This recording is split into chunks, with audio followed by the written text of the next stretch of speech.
ملک بھر کی طرح اگی میں بھی 28 اگست 2024 بروز بدھ مکمل شٹر ڈاؤن ہڑتال ہوگی۔ ایوان تجارت اگی آج گلخان پلازا توحید روڈ اگی میں ایوان تجارت کی مرکزی کابینہ سیکٹر صدور اور مختلف ذہنی تنظیموں کے صدور کا اہم اجلاس ہوا، جس میں شوز یونین، کریانہ یونین، سبزی یونین، صراف یونین، سبزی فروش یونین، قصاب یونین، پولٹری یونین، ریڈی بان union, fruit union, hair dresser union, chemist union, hotel union, بٹل روڈ سیکٹر کے صدر، شیرگو روڈ سیکٹر کے صدر، بٹگرام روڈ سیکٹر کے صدر، مانسیرا روڈ سیکٹر کے صدر اور سب نے کثرت رائے سے مکمل شٹر ڈاؤن ہڑتال کی حمایت کا اعلان بھی کیا۔ اس موقع پر خصوصی طور پر شیرگڑھ بازار سے سید لال بادشاہ نے شرکت کی۔ ان کا کہنا تھا کہ ہم بھی اگی کے ساتھ ہوں گے اور انشاءاللہ شیرگڑھ بازار میں بھی مکمل شٹر ڈاؤن ہوگا، اور اس موقع پر تمام تاجران کو متنبہ کیا گیا کہ صرف اور صرف ہسپتال اس شٹر ڈاؤن ہڑتال سے مستثنی ہوں گے۔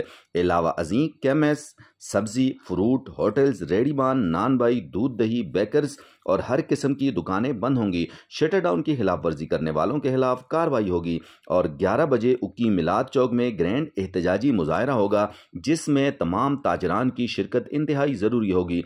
اس موقع پر تمام سیاسی، مذہبی، لسانی اور ویلفیئر تنظیموں، سول سوسائٹی، بلدیاتی نمائندگان اور علاقہ مشران، عمائدین اور معززین علاقہ کو بھی اس شٹر ڈاؤن ہڑتال میں شریک ہونے اور احتجاجی مظاہرے میں شریک ہونے کی دعوت بھی دی گئی۔ اس موقع پر عہدیداران کا کہنا تھا کہ یہ ہم سب کے لیے مہنگائی اور مختلف قسم کے ٹیکسز جن نے ہمارا جینا دوبر کر دیا ہے، آپ سب نے مل کر اس ہڑتال کو کامیاب بنانا ہے۔ اگر یہ ہڑتال کامیاب ہوئی تو ہمیں کافی فائدہ ہوگا۔ ڈاکٹر عتیق چاند، آس نیوز، اگی۔